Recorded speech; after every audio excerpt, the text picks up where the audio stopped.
Everyone knows Elon Musk as either the CEO of Tesla and SpaceX, owner of Twitter, or most commonly, the richest man alive. When you're as big as he is, you never shy away from any opportunity to express your opinion and voice out your thoughts. And Elon is known for not giving a shit about anyone and letting the world know what's on his mind with zero filter. With how aware he is of everything going on around him, Musk has remarkably become a source of all the hot goss for us, whether it's exposing Bill Gates or Nancy Pelosi's corrupt activities, knocking down his sorry excuse for competitors in the industry, or making a jab at President Joe Biden himself. Musk doesn't hold back. Just recently, he has gotten exposed for some facts about Pete Buttigieg and his plans that you may or may not have known before.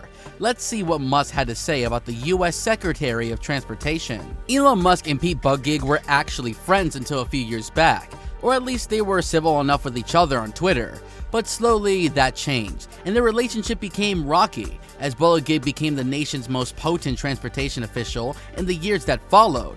It became apparent that the two had a falling out, as Musk would bandy words with Pete over everything.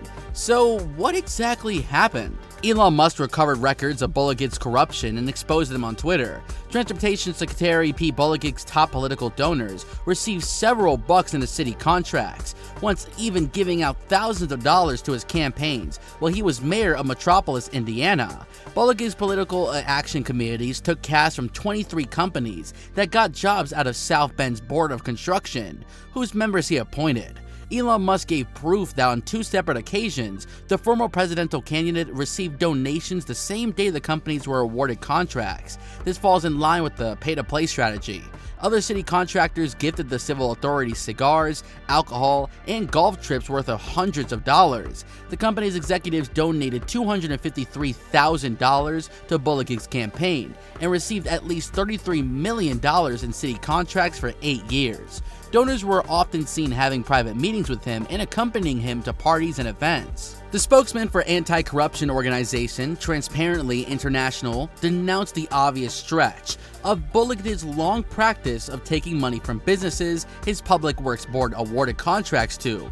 Scott Graytalk, director of advocacy for nonprofits U.S. branch, said, "I'm stunned if it's true that the South Bend, Indiana doesn't have laws on the books that prohibit this. You're not going to find a smoking gun in how access, influence, and power work in American politics. So campaign finance restrictions are supposed to serve as proxies for preventing corruption." The most controversial issues were raised about the presidential campaign finance. Elizabeth Warren and Bernie Sanders attacked Pete Buttigieg over his gigantic big dollar fundraising, and in response, Pete endorsed political corruption, going so far as to argue that it was good to rake in extensive checks from the billionaire class. It was a horrible thing for a Democratic candidate to say, and took a toll on his image. The tension between Musk and Buttigieg came to a head and became noticeable to the public when Musk tweeted sorely and pointed out that he wasn't invited to a White House summit on electric vehicles. Seems odd that the Biden administration would snub the world's largest electric vehicle manufacturer, he noted.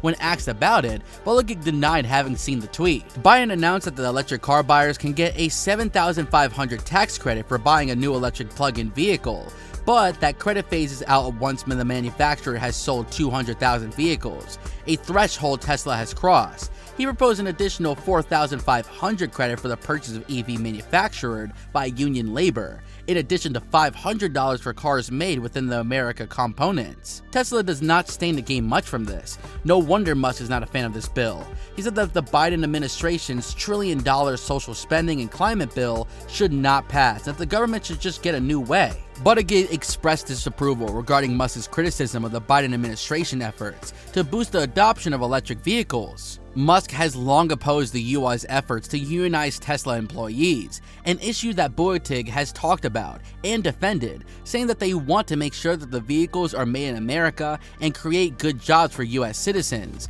But this sends the message that having more EVs on the road is secondary to promoting unionization, and besides, Tesla has created more jobs for the American public than all of those other companies combined.